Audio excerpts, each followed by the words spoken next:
Assalamualaikum warahmatullahi wabarakatuh.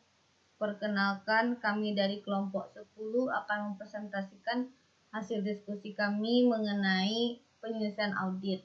Sebelum itu, saya Sintisna Fadila BP 1811075 akan memperkenalkan anggota dari kelompok 10, yaitu Siti Hadis Nabila dengan BP 18110102. Kedua ada Sonia Oktaviani Lianur dengan BP 18110106 dan terakhir yaitu Sintisna Fadila 18110075. Baiklah, untuk tidak memperpanjang waktu, langsung saja ke materi. Pertama, tentang penyelesaian audit. Tahap penyelesaian audit sangat mempengaruhi keberhasilan hasil audit. Tahap ini sangat penting dan dilaksanakan setelah pelaksanaan audit atas berbagai siklus. Keputusan yang diambil auditor selama tahap penyelesaian ini untuk mencapai hasil audit yang optimal. Berbagai prosedur yang diterapkan dalam tahap ini dapat menghasilkan bukti tambahan yang dapat mempengaruhi kesimpulan audit. Pengaruh tersebut meliputi kesimpulan akhir atas saldo setiap rekening yang akan dicantumkan dalam laporan keuangan. Selanjutnya, prosedur-prosedur yang diterapkan pada tahap penyelesaian audit antara lain prosedur-prosedur tersebut tidak mengacu ke siklus transaksi maupun saldo rekening tertentu. Kedua, prosedur-prosedur tersebut dilaksanakan setelah tanggal neraca. Ketiga, prosedur-prosedur tersebut sangat memerlukan pertimbangan subjektif auditor. Keempat, prosedur tersebut biasanya dilaksanakan oleh manajer audit atau akuntan senior yang berpengalaman. Selanjutnya, prinsip-prinsip dasar penyelesaian audit. Ada 3, yaitu pekerjaan lapangan, kedua evaluasi temuan, dan ketiga komunikasi dengan klien. Dalam pekerjaan lapangan, jika semua unsur laporan keuangan telah selesai diaudit, auditor telah pada tahap akhir auditnya dapat meninggalkan perusahaan klien. Ia harus mereview kertas kerja yang dibuat dengan cara membandingkan dengan kuesioner pengendalian intern dan program pengujian substantif. Prosedur-prosedurnya antara lain review peristiwa kemudian, kedua review notulen rapat komisari dan manajemen, ketiga review bukti permasalahan hukum, tuntutan dan kebijakan FCE, dan keempat meminta surat representasi klien dan melakukan terakhir melakukan prosedur analisis. Selanjutnya evaluasi temuan, yaitu pertama menentukan perakiraan akhir materialitas dan risiko audit, kedua review teknis penyajian laporan keuangan, ketiga merumuskan pendapatan audit dan menyusun draft laporan audit, keempat melakukan review akhir kertas kerja. Terakhir, komunikasi dengan klien. Pertama, dengan komunikasi tertulis tentang pengendalian intern, kedua komunikasi tertulis tentang pelaksanaan audit, ketiga membuat manajemen letter. Dalam pekerjaan lapangan, review peristiwa kemudian bertanggung jawab auditor untuk menilai kewajaran laporan keuangan klien tidak terbatas pada pemeriksaan atas peristiwa dan transaksi yang terjadi hingga tanggal neraca. Sebelum penyusunan draft laporan audit, auditor harus mereview peristiwa-peristiwa kemudian. Review ini terutama bertujuan untuk menentukan apakah peristiwa tersebut mempunyai dampak yang sedemikian material terhadap penyajian informasi di dalam laporan keuangan klien. Kedua, review notulen.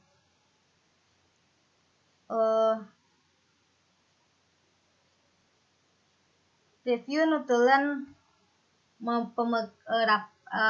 pemegang saham, dewan komisari dan subkomitenya seperti komite keuangan dan komite audit dapat memuat hal-hal yang mempunyai signifikansi audit. Contohnya, dewan komisari dapat mengotorisasi penerbitan obligasi baru, pembelian saham treasury dan lain-lainnya. Selanjutnya, review bukti permasalahan hukum, tuntutan dan kebijakan. Dalam mendapatkan bukti mengenai litigasi, klaim dan penilaian atau LCA, mendefinisikan kontingensi sebagai kondisi, situasi, atau serangkaian situasi yang ada melibatkan ketidakpastian mengenai kemungkinan kemungkinan keuntungan kontingensi. Selanjutnya, meminta surat representasi klien. Auditor diwajibkan untuk mendapatkan representasi tertulis tertentu dari manajemen dalam memenuhi standar ketiga pekerjaan lapangan. Hal ini dapat dicapai melalui surat representasi klien, yang umumnya dikenal sebagai surat RAP AU33, Management Representation, menjelaskan bahwa representasi merupakan bagian dari barang bukti tetapi bukan pengganti penerapan prosedur audit yang diperlukan untuk mendapatkan dasar yang layak atas suatu pendapat. Terakhir, melakukan prosedur analisis. Prosedur analisis disyaratkan dalam penyelesaian audit sebagai review keseluruhan atas laporan keuangan, menyatakan bahwa tujuan dari review keseluruhan adalah untuk membantu auditor menilai kesimpulan yang dicapai dalam audit dan dalam mengevaluasi penyajian laporan keuangan secara keseluruhan. Evaluasi temuan. Terdapat dua tujuan auditor dalam mengevaluasi temuan, yaitu menentukan jenis pendapat yang harus dinyatakan, kedua menentukan apakah gas telah dipenuhi dengan audit. Untuk mencapai tujuan tersebut, auditor menyelesaikan langkah-langkah berikut, yakni membuat penilaian akhir atas materialitas dan risiko audit. Prasyarat yang esensial dalam memuaskan suatu pendapat yang akan dikeluarkan adalah penilaian akhir atas materialitas dan risiko audit. Penentuan auditor atas salah saji dalam satu akun dapat mencakup komponen berikut: salah saji yang belum dikoreksi yang secara spesifik, diidentifikasi melalui pengujian substantif atas rincian transaksi dan saldo, proyeksi salah saji yang belum dikoreksi yang diestimasi melalui teknik sampling audit, dan ketiga, estimasi salah saji yang dideteksi melalui prosedur analitis dan kuantifikasi prosedur dan lainnya. Selanjutnya adalah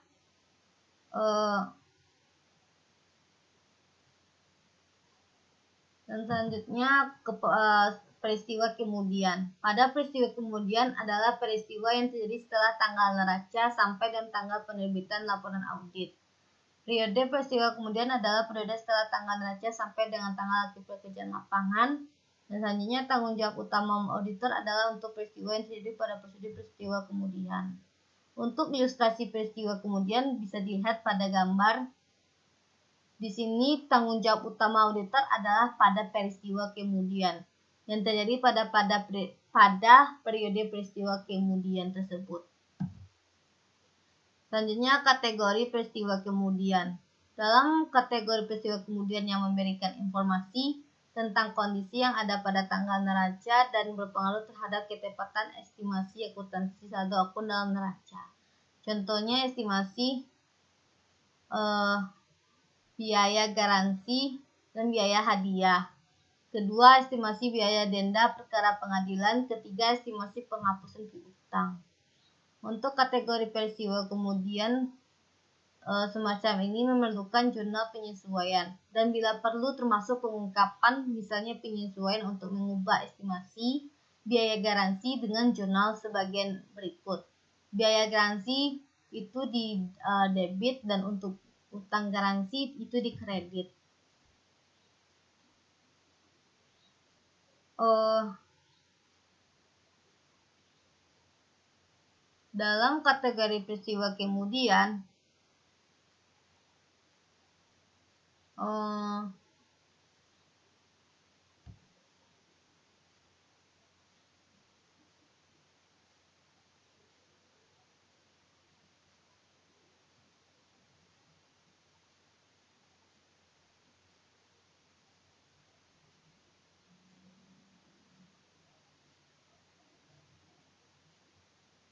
Dalam kategori peristiwa kemudian, peristiwa kemudian yang memberikan informasi tentang kondisi yang tidak ada pada tanggal neraca, tetapi berpengaruh terhadap kegiatan organisasi ke depan. Contohnya, kebijakan pengembangan bisnis, kedua, kebijakan penggantian produk, ketiga, kebijakan penutupan cabang, dan keempat, bencana alam seperti kebakaran dan banjir.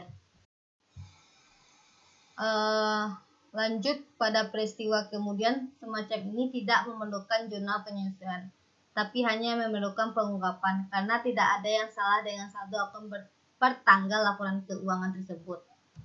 Selanjutnya, contoh lain peristiwa kemudian, yaitu memerlukan penyesuaian dan memerlukan pengungkapan. Dalam memerlukan penyesuaian, terjadilah realisasi aset pertanggal neraca dengan jumlah yang berbeda. Selanjutnya, dengan penyelesaian estimasi utang akhir tahun dengan jumlah yang berbeda. Selanjutnya, memerlukan pengungkapan. Ini menerbitkan obligasi atau saham. Kedua, akuisisi perusahaan lain. Dan ketiga, kerugian karena bencana. Prosedur audit peristiwa kemudian, yaitu pertama, mereview laporan interim dan membandingkannya dengan data laporan yang keuangan diaudit. Kedua, wawancara dengan penanggung jawab laporan keuangan tentang pertama, status utang bersyarat atau komitmen lain pertanggal laporan keuangan. Kedua, perubahan signifikan pada modal saham, utang jangka panjang atau modal kerja. Ketiga, status akun-akun yang dilaporkan berdasarkan data tentatif dan estimasi. Ketiga, mereview notulen rapat direksi, pemegang saham dan komite tertentu yang relevan. Keempat, wawancara konfirmasi dengan bagian legal perusahaan tentang litigation, claim, and assessment, atau permasalahan hukum, klaim, atau tuntutan pihak ketiga, serta estimasi konsekuensi ekonomi dari permasalahan legal. Yang terakhir, meminta surat presentasi dari manajemen tentang peristiwa kemudian yang memerlukan penyesuaian atau pengungkapan. Baiklah, kepada penyaji kedua, yaitu Siti Ena. Baiklah, Assalamualaikum warahmatullahi wabarakatuh. Saya Siti Risnabila akan melanjutkan presentasi dari kelompok kami, yaitu efek peristiwa kemudian. Kegagalan mencatat atau mengungkap peristiwa kemudian bisa menyebabkan penerbitan laporan audit yang menyimpang dari bentuk standar. Letter of Audit Inquiry. Letter of Audit Inquiry adalah surat konfirmasi tentang LCA yang ditujukan ke kuasa hukum klien. LAI diperlukan karena auditor secara umum tidak memiliki kompetensi untuk membuat kesimpulan profesional tentang seluruh persoalan LCA. Surat representasi manajemen. Mendapatkan surat representasi manajemen atau rep letter, meskipun rep letter tidak bisa untuk menggantikan prosedur audit yang harus dilakukan oleh auditor. Fungsi dari rep letter adalah untuk mengkonfirmasi pernyataan lisan manajemen, untuk mendokumentasikan pernyataan manajemen, untuk mengurangi potensi salah paham tentang pernyataan manajemen. Misi representasi manajemen. Pertama, pernyataan tentang tingkat tanggung jawab manajemen terhadap laporan keuangan. Yang kedua, pernyataan tentang tingkat kelengkapan informasi dan bukti yang diserahkan kepada auditor. Ketiga, penjelasan tentang masalah pengakuan pendapatan, estimasi akuntansi, dan pengungkapan. Keempat, penjelasan tentang peristiwa kemudian atau subsequent events. Yang keenam, pernyataan tentang tingkat tanggung jawab manajemen terhadap laporan keuangan. Yang ketujuh, pernyataan tentang tingkat kelengkapan informasi dan bukti yang diserahkan kepada auditor. Yang kedelapan, penjelasan tentang masalah pengakuan pendapatan, estimasi akuntansi, dan pengungkapan. Kesembilan, penjelasan tentang peristiwa kemudian atau subsequent events. Selanjutnya, efek surat representasi manajemen. Kegagalan mendapat surat representasi manajemen bisa menyebabkan penerbitan laporan audit yang menyimpang dari bentuk standar. Tergantung pada tingkat permasalahan yang terjadi, auditor dapat memberikan pendapat dengan kualifikasi atau menolak memberikan pendapat. Sebagai akibat penolakan manajemen untuk membuat surat representasi manajemen. Prosedur analitis. Prinsip pelaksanaan prosedur analitis diterapkan pada area kritis yang teridentifikasi selama proses audit. Yang kedua, didasarkan pada laporan keuangan setelah diaudit atau setelah penyesuaian dan reklasifikasi hasil audit. Evaluasi temuan. Tujuan evaluasi temuan. Pertama, menentukan jenis pendapat audit yang akan dikeluarkan. memperhatikan 5 jenis pendapat auditor. Yang kedua, menentukan kesesuaian pelaksanaan audit dengan standar Professional Accountant Public atau GAAS atau Generally Accepted Auditing Standards. Asesmen final materialitas dan risiko audit. Asesmen didasarkan atas pertama, salah saji yang teridentifikasi melalui pengujian substantif. Kedua, prediksi potensi salah saji berdasarkan penguji sampel. Yang ketiga, prediksi salah saji berdasarkan pengujian analitis. Total ketiga komponen itu setiap akun disebut dengan likely misstatement, dan untuk seluruh akun disebut aggregate likely misstatement. Evaluasi kelangsungan hidup. Keraguan substansial tentang kelangsungan hidup perusahaan atau substantial doubt about the going concern didasarkan pada pertama, ketidakmampuan perusahaan untuk memenuhi kewajiban. Yang kedua, restrukturisasi utang. Yang ketiga, revisi kegiatan operasional karena tekanan faktor-faktor internal. Yang keempat, rencana dan langkah manajemen untuk mencegah efek situasi sulit dalam bisnis. Yang kelima, prediksi efektivitas implementasi langkah strategis manajemen dalam menghadapi suatu bisnis yang dihadapinya. Baiklah, selanjutnya akan dilanjutkan oleh Sonia Oktaviani Lianor. Assalamualaikum warahmatullahi wabarakatuh. Saya Sonia Oktaviani Lianor, nomor BP 18110106, akan melanjutkan hasil diskusi kelompok kami, yaitu dampak kesimpulan hasil evaluasi. Yang pertama, evaluasi kecukupan pengungkapan dalam laporan keuangan. Yang kedua, evaluasi teknis pemberian bahasa penjelasan dalam laporan audit. Selanjutnya, hal-hal yang perlu diungkapkan. Yang pertama, kondisi dan peristiwa yang menyebabkan munculnya keraguan substansial kelangsungan hidup perusahaan. Yang kedua, kemungkinan akibat dari kondisi dan keadaan sulit yang dihadapi perusahaan. Yang ketiga, hasil evaluasi manajemen dan upaya pencegahannya. Yang keempat, potensi penghentian kegiatan operasional. Selanjutnya, nge-review teknis laporan keuangan. Cara review. Yang pertama, membuat checklist detail laporan keuangan. Yang kedua, mencocokkan laporan keuangan per audit dengan elemen laporan keuangan yang tersedia dalam checklist laporan keuangan. Yang ketiga, checklist mencakup bentuk dan isi dari laporan keuangan, termasuk pengungkapan. Yang keempat, checklist yang sudah diisi dan temuan review harus dimasukkan ke dalam kertas kerja audit. Selanjutnya, pendapat dan laporan. Pendapat atau opini auditor dan draft laporan audit dibuat untuk: yang pertama, pendapatan auditor dan draft laporan audit atas laporan keuangan. Yang kedua, pendapat auditor dan draft laporan audit atas sistem pengendalian intern laporan keuangan atau untuk perusahaan publik. Jika terdapat kelemahan material atau material weaknesses dalam sistem pengendalian intern, auditor dapat memberikan pendapat tidak wajar atau adverse opinion atas sistem pengendalian intern. Selanjutnya, nge-review akhir kertas kerja. Yang pertama, manajer. Manajer melakukan review kertas kerja yang dibuat oleh senior auditor, termasuk mengereview beberapa atau seluruh kertas kerja yang telah direview oleh senior auditor. Yang kedua, partner yang bertanggung jawab terhadap penugasan audit melakukan nge-review kertas kerja yang dibuat oleh manajer dan nge-review kertas kerja lain secara selektif. Selanjutnya, tujuan nge-review oleh partner.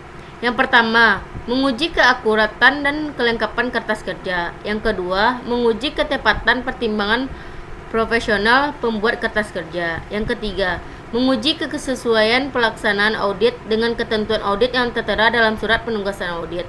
Yang keempat, menguji ketepatan penyelesaian seluruh pertanyaan penting tentang akuntansi, audit, dan pelaporan yang telah muncul dalam proses audit. Selanjutnya, 5. Menguji kesesuaian pendapat auditor dengan kertas kerja yang mendukungnya. 6. Menguji kesesuaian pelaksanaan audit dengan SPAP dan kebijakan kontrol kualitas KAP. Selanjutnya, komunikasi dengan klien. Materi komunikasi. Yang pertama, permasalahan kecukupan atau efektivitas sistem pengendalian intern. Yang kedua, permasalahan yang muncul dalam proses pelaksanaan audit. Selanjutnya, pelaporan SPI. Permasalahan SPI yang perlu dilaporkan oleh manajemen adalah yang pertama, kelemahan signifikan atau significant deficiency adalah permasalahan SPI yang menghambat kemampuan perusahaan untuk membuat laporan keuangan yang terpercaya sesuai dengan standar akuntansi.